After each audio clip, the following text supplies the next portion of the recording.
ಅದು ಕಳಿಸು ಅಲ್ಲಿ ಕೂತಾರ ನೋಡು ಸ್ಟಾರ್ಟ್ ಮಾಡಮ್ಮ ಅಲ್ಲಾಗದೆಯಾ ಸ್ಟಾರ್ಟ್ ಮಾಡಿರಿ ಹಾಂ ನಮಸ್ಕಾರ ಸರ್ ನಮಸ್ಕಾರ ಸರ್. ನಿಮ್ಮ ಹೆಸರು ರೀ ಶರಣಪ್ಪ ಅಂತ ರೀ. ಶರಣಪ್ಪ ರೀ ಯಾವ ಊರು ಇದು ಇದು Bisinal sir. Taluka taluk Basavana Bagewadi district district Bijapur. Bijapur ರೀ ಹ್ಞೂ ಇದು RPS 76 ರೀ ಹ್ಞೂ ನಿಮ್ಮ ಹತ್ತಿ ಬೆಳೆಗೆ ಹೊಡೆದ್ರಿ ಹಾಂ ಹೊಡೆದೇವು ಸರ್. ಹತ್ತಿ ಬೆಳೆ ಫಸ್ಟ್ ನೀವು ಹೊಡ್ಯಾಕಿದ ಮುಂಚೆ ರೀ ಎಷ್ಟಿತ್ತು ರೀ ಹತ್ತಿ ಬೆಳೆ ಒಂದು ತೊಡಿ ಮಟ್ಟ ಆಗಿತ್ತು ರೀ. ಎಷ್ಟಿತ್ತು ರೀ ಹ್ಞೂ ರೀ.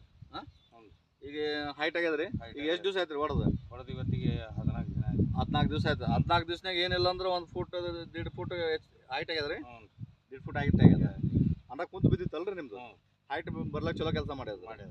ಫಂಗಲ್ ಒಳ್ಳೆ ಆಗ್ತದೇನ್ರಿ ಬಂಗ್ಲು ಒಳ್ಳೆ ಐತೆ ಅದು. ಈಗ ಒಳ್ಳೆ ಆಗ್ತದಲ್ರಿ ಫಂಗಲ್ ಅಂದ್ರೆ ಒಂದು ಸಾರಿ ಹೊಡೆದ್ರಿ ಹ್ಞೂ ಒಂದು ಸಾರಿ ಹೊಡೆದ ಮೇಲೆ ನಿಮ್ಗೆ ರಿಸಲ್ಟ್ ಬಂದ್ರಿ ಬಂದದ್ದು ಹಾಂ ರೈತರಿಗೆ ನಾವು ಹೇಳ್ಬೋದಲ್ರಿ ಹೇಳ್ಬೋದು. ಹೇಳ್ಬೋದು ರೀ ಹ್ಞೂ ಅದಕ್ಕೆ ಈಗ ಏನಿಲ್ಲ ರೀ ಸರ್ ಒಳ್ಳೆ ಸೆಟ್ಟಿಂಗ್ ಆಲಾಗ್ತದೆ ಕಾಯಿ ಸೆಟ್ಟಿಂಗ್ ಹೂವು ಸೆಟ್ಟಿಂಗ್ ಆಲಾಗ್ತದೆ ಹ್ಞೂ ಅಂದ್ರೆ ಏನಾಗಿತ್ತು ಅಂದ್ರೆ ಗಿಡಗಳು ಕುಂತು ಬಿದ್ದಿದ್ದು ನಿಮ್ದು ಹ್ಞೂ ಈಗ ಇದು ಸ್ಪ್ರೇ ಮಾಡಿದ್ಮೇಲೆ ಗಿಡ ಹೈಟ್ ಬಂದ್ರಿ ಫಂಗಲ್ ಒಳ್ಳೆ ಆಗ್ತದೆ ಒಳ್ಳೆ ಅಂದ್ರೆ ಇನ್ನೊಂದು ಸಾರಿ ಹೊಡೆದ್ರಿ ಅಂತಿಗೋರಿ ನಿಮ್ದು ಹೂವು ಕಾಪ ಕಾಯಿ ಸೆಟ್ ಆಗ್ತದೆ ಹ್ಞೂ ನಡೀತಾರೆ ಆಯ್ತು.